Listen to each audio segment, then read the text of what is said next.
நான் அடுத்த பாட்டு உங்களை எல்லாருக்கும் சொல்லிடுறேன். இந்த அடுத்த பாட்டு சூர்பனகை தான். சூர்பனகை பற்றி தான் பாட்டே செய்ய போகிறேன். ஏன்னு சொன்னால் சூர்பனகை என்ற அழகை கம்பர் வேற லெவலில் இருப்பார். சூர்பனகை என்ற அழகை வேற லெவலில் இருப்பார்.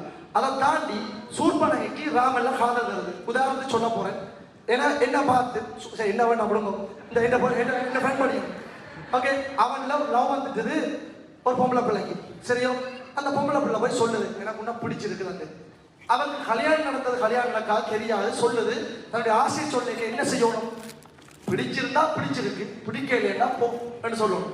என்ன நடந்தது? தம்பியார் லக்ஷ்மணன் மூக்கை மறிச்சு மார்பகத்தை மறிச்சு ஓலன்னு கலைச்சு விட்டுனான்.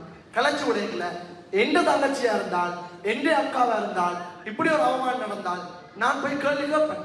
இதுதான் நடந்தது. இதைத்தான் ராவணன் என்ன செஞ்சார்? பழிக்கு பழிவாங்கும் உணர்வு என்பது காலாகாலமா வந்துருக்கு.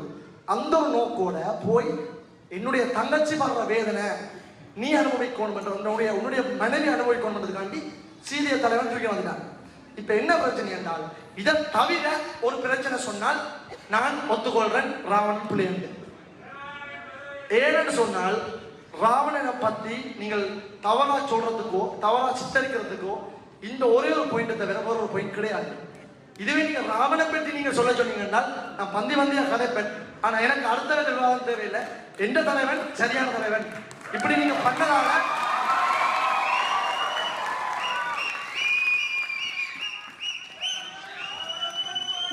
அத மாதிரி முருகன் பாட்டு எல்லாரும் கேட்டிருந்தீங்க.